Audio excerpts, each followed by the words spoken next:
जवन करे के बड़ा जाज करी चुपचाप स्वीटर साल होई धरी। अरे जवन करे के बड़ा जाज करी चुपचाप स्वीटर साल होई धरी। लागे छठी मैया आइल बाड़ी यही जे नाचली ना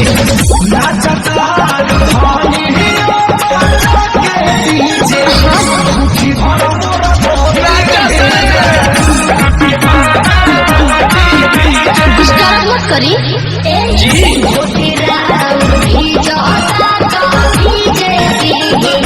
खुशी मोर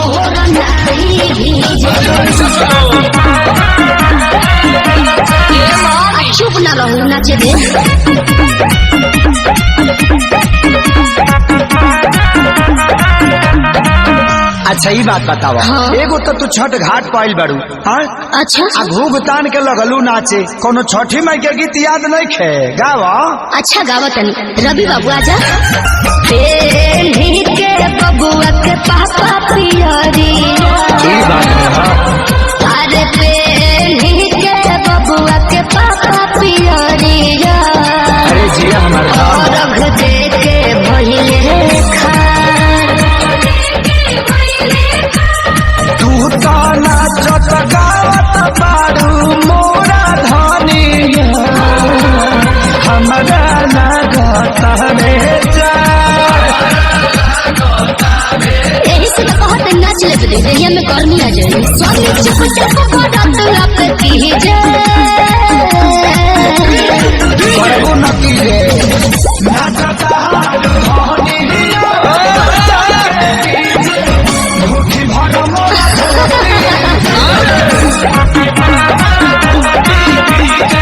ए राजा जी सुनी सुनावा।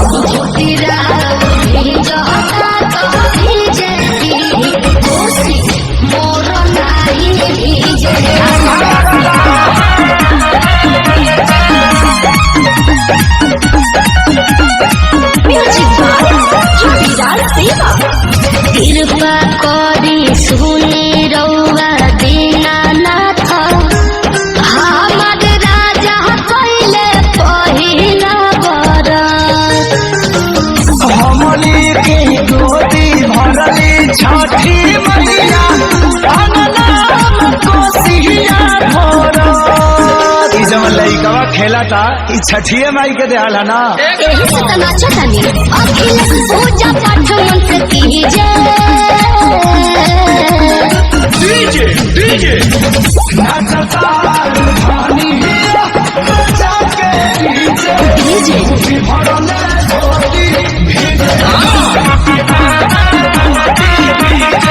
सुनी ना जी ए जी